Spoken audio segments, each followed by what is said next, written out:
Whole set was built. There was only small part that was CGI. You know, the sun flares were CGI, but nothing else. Everything else was built. When we came there, that forest was like a jungle, so we transformed it. And after that, we built the house. We planted the flowers. So we made it. The whole thing is made. Now, one image shortly after the entrance that sticks in my head is when Vladimir's laying in the bed and you see Jesus, Yeah. and you see the forest. Was there any meaning in that? What was your intention with that framing? Or was it just an artistic? We were talking a lot about the spiritual aspect, and we wanted to create sort of an altar without making it too obvious. So that corner of the little cottage was my altar, you know, with the candles lit for the loss of my, my beloved. And also that part of that buries all of the memories of what took place back when I had kind of the regular life, so to speak. We tried that to establish as a connection and relationship of mine on a personal level to the divinity, which is mainly my world. Can you talk about like where his alcoholism, where his trauma, I guess is basically what it is, and her trauma meet, but don't blow up, don't become a train wreck, instead become, united? Well, the alcohol is the trigger for all of the tragedy that has befallen on me as a character. How I lost my family and the issues I have had in that prior life, so to speak, before I have entered this new world of internal spring. Carrying the burden of that and having my, so to speak, serving my sentence, so to speak, in this open jail, in a way, if we can call it that way, until I interact with this different kind of trauma, again with abuse of not only alcohol, but drugs and a different generational encounter for someone of the father figure towards the teenager, who should be the new beginning, who should be the youthful, perspective of the society and everything, and how that changes. I'll say that much for now. I'm not. And Igor, you want to add anything? No, I think he said. Yeah, so it's like, and it's an issue personally that I'm very passionate about and very sensitive about. Meaning me, Tony, as in my life, especially for me, I've never drank alcohol in my life. So Never tried. Never tried alcohol, never tried any drugs, no smoking. Was there a reason? Did you justify that in any way? Meaning in my private life, I've always done sports. Okay. My parents do drink. They have homemade wine. We have vineyards. We have apple, whatever you call, orchards and different kinds of liquor that they produce locally for ourselves, for our family. Everyone does it. I don't do it. Although Macedonian culture, it's pretty, keen to drinking and, celebrating and stuff. But I never did. I don't see the point, You're absolutely right. As one who has for a long time, Dubuque, I don't know, it's probably similar, but there is a lot of, in U.S. culture in general, there's a lot of drinking, and there's a big sacrifice of our potential that we offer up when we do imbibe quite often, especially more often than we should. So stay that way. Lose that. Yeah, but which was wonderful.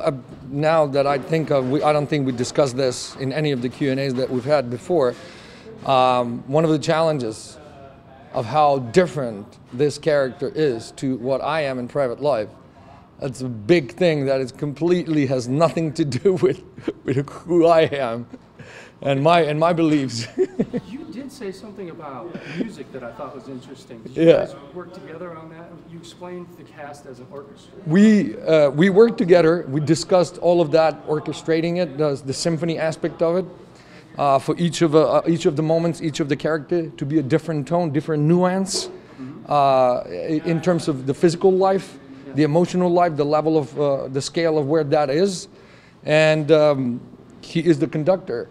That he has, led us to that. That's why, I kind of corrected him because he's way too humble in my view. When Sarah Klimovska, which is the lead actress, said that she's acting on impulse and following her instincts and stuff like that, which is true. But you got to be you got to be led, and guided, nurtured, to be able to come to that moment, to free yourself to listen to your instinct. So this is the person in charge, as the commander. So for you, how do you keep such a happy group of people together? Because as the director, correct? Yeah. You're kind of, like you said, the conductor. Yeah. So how do you keep people smiling and happy, and on set? And I know it's 18-hour days can be kind of crazy. What is your view as the conductor? Well, I'm happy myself, firstly. I'm a very positive person, and always on set, I listen to everybody, what they have to say, and to the smallest person in the crew. Sometimes a boomer can tell you some things that you cannot think of. And I always was learned like that every person in the crew is very important. And that's why the whole crew was handpicked. They were all positive people. None of them was negative, and that was very important for the whole energy in the whole movie. So it stayed positive. If somebody suggested to me some person, but I thought he's negative, and I don't want him in our crew. I want only positive people in the crew. How do you test somebody on that? Is it just awareness, word of mouth? Yeah, we know each other more or less. In Macedonia, the people that are working on film maybe are between 100 and 200 people. So I work also as a first AD. I have 18 years of experience, so I worked with most of them. So I know them personally, and that's why I handpicked them. Now the production value, in the beginning especially, it seemed to me like it was all about where there wasn't light, where you took the light away. That was very minimal in the dark shots that you had. I guess where does your skill come from? You kind of mentioned you worked 18 years as AD, but the lighting is just, I'm watching a lot of these films in festivals. Yeah, the DOP is really amazing guy. Dusan Kardalevsky, and I'm working with him many years. We are working together, and the first moment we worked on the first assignment together, I knew that he would be the guy I would want to work with in the future. He upgrades me in many ways, and he was very invested in this movie. Let's say in a shooting day, he comes in the van, he read it all the scenes, he knows, and he was very impatient to start the shooting and to do that picture and to do that lighting. And of course, we had a lot of talks before that. And that's why he chose different types of lenses for the winter part or the dark part and the summer part, the spring part and the light part. And also he used some special filters to make the picture more beautiful and more dispersed. I just want to add to that. You have the actors us as actors at our best should be playing, should be playful. That's why, in Shakespearean time, they were calling the players, not the actors. And to become playful, you should provide a platform of a playground, which he did. So if we could get to the honesty and naivety of the kids, the carefree moment of playing, of enjoying in that moment, that happened. But that happened not only between us, the actors, between us, with him and the rest of the crew. So he, meaning Dusan Kardalevsky, the DP, was playing with us as well.